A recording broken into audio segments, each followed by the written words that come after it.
नमस्कार, मैं Sumant. Welcome to Kalpvriksh IAS. ये है day 30 UPSC prelims daily MCQ series का, जहां पर हम रोज़ आपके लिए 5 इंपॉर्टेंट टॉपिक डिस्कस करते हैं।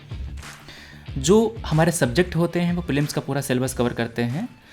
जो पहला सवाल है वो है मॉडर्न इंडियन हिस्ट्री से। कह रहा है, along with which of the following freedom fighter social reformer बाल गंगाधर तिलक जी फाउंडेड केसरी एंड मराठा। केसरी जो पेपर था वो निकाला था उन्होंने मराठी में, और जो मराठा है वो निकाला था उन्होंने इंग्लिश में।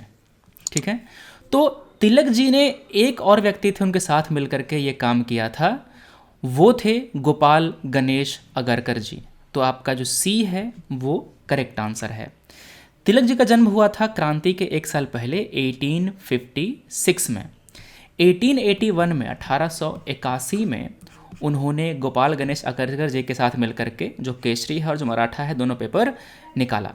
इनका मेन काम क्या था? जो पेपर था, पेपर एक टूल था लोगों को पॉलिटिकली अवेयर बनाने का, उनको ये बताने का कि उनके लाइफ की जो दुविधाएं हैं, समस्याएं हैं, गरीबी है, जो एक्सप्लॉयटेशन है, उसके पीछे ब्रिटिश गवर्नमेंट जिम्मेदार है, जो कॉलोनियल पावर हैं वो जिम्मेदार हैं।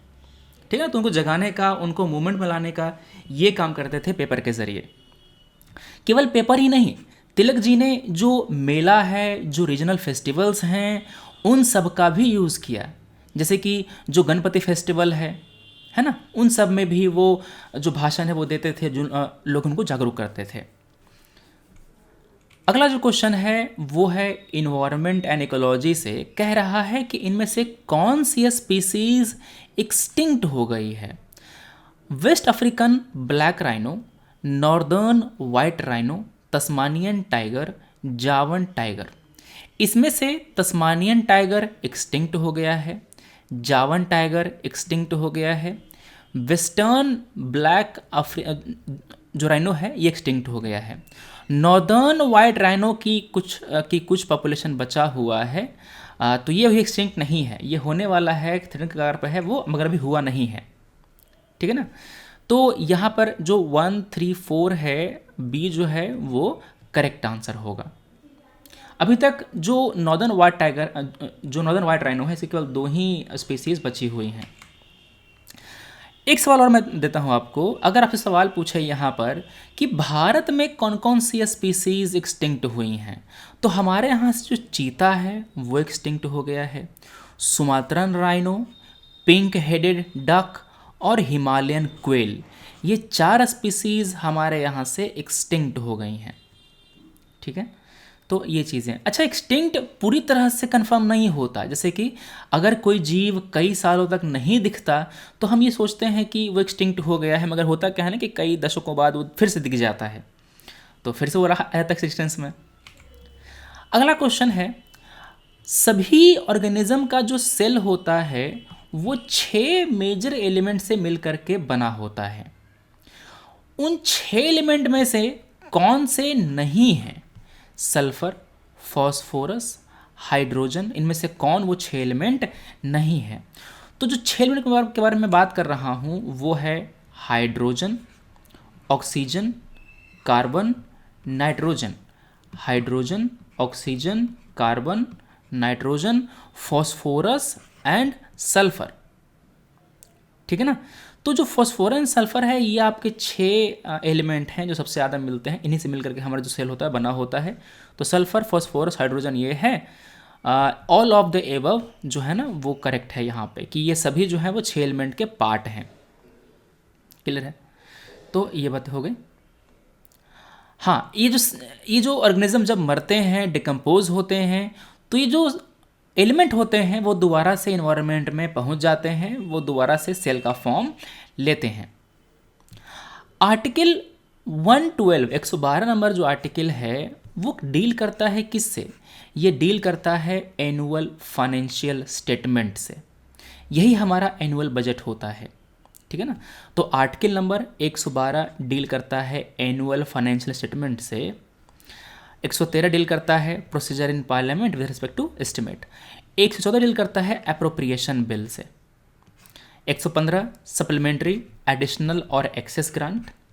116 डील करता है वोट ऑन अकाउंट से, वोट ऑन क्रेडिट और एक्सेप्शनल ग्रांट से।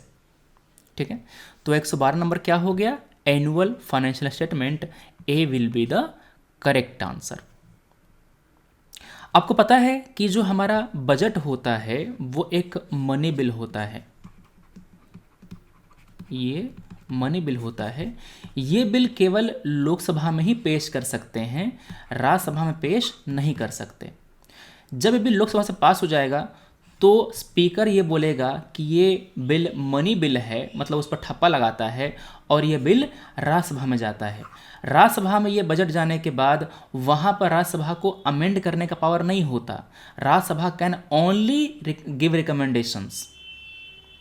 ठीक है ना, तो ये बातें हो गई आपके मनी बिल के बारे में, जो बजट है उसके बारे में। अगला क्वेश्चन है, इनमें से कौन से केसेस में लोकसभा और राज्यसभा का पावर इक्वल है? Election and impeachment of president, president के इलेक्शन और इम्पीचमेंट दोनों केसेस में लोकसभा राज्यसभा के पास सेम पावर है। प्रेसिडेंट के ऑर्डिनेंस को अप्रूवल देने का पावर, इसमें भी दोनों का सेम पावर है। सुप्रीम कोर्ट, हाई कोर्ट के जज के रिमूव करने का पावर, दोनों का लोकसभा राज्यसभा का सेम पावर है। हाँ, अगर मैंने यहाँ पर चौथा ऑप्शन दिया होता मनी बिल, तो मनी बिल वाला जो केस है ना, यहाँ पर लोकसभा राज्यसभा के पास इक्वल पावर नहीं है, या फिर यहाँ पर लोकसभा के पास ज़्यादा पावर है। मैं आपको पांचवा ऑप्शन दिया होता कि creation of all India services, तो इस केस में राज्यसभा के पास पावर है, लोकसभा के पास नहीं। तो ये केसेस वैसे केसेस हैं जहां पर दोनों के पास अनइक्वल पावर है, दोनों हाउसेस के पास। तो 1, 2 and 3 D will be the correct answer. ये क्वेश्चन हमने लिया था जो NCERT है क्लास 11th की क्वेश्चन सेंटर वर्क, वहां से। तो ये बातें हो गई हमारी आज की। हम मिलते हैं कल अपने अगले वीडियो में। Thanks for watching, take care, Jai Hind.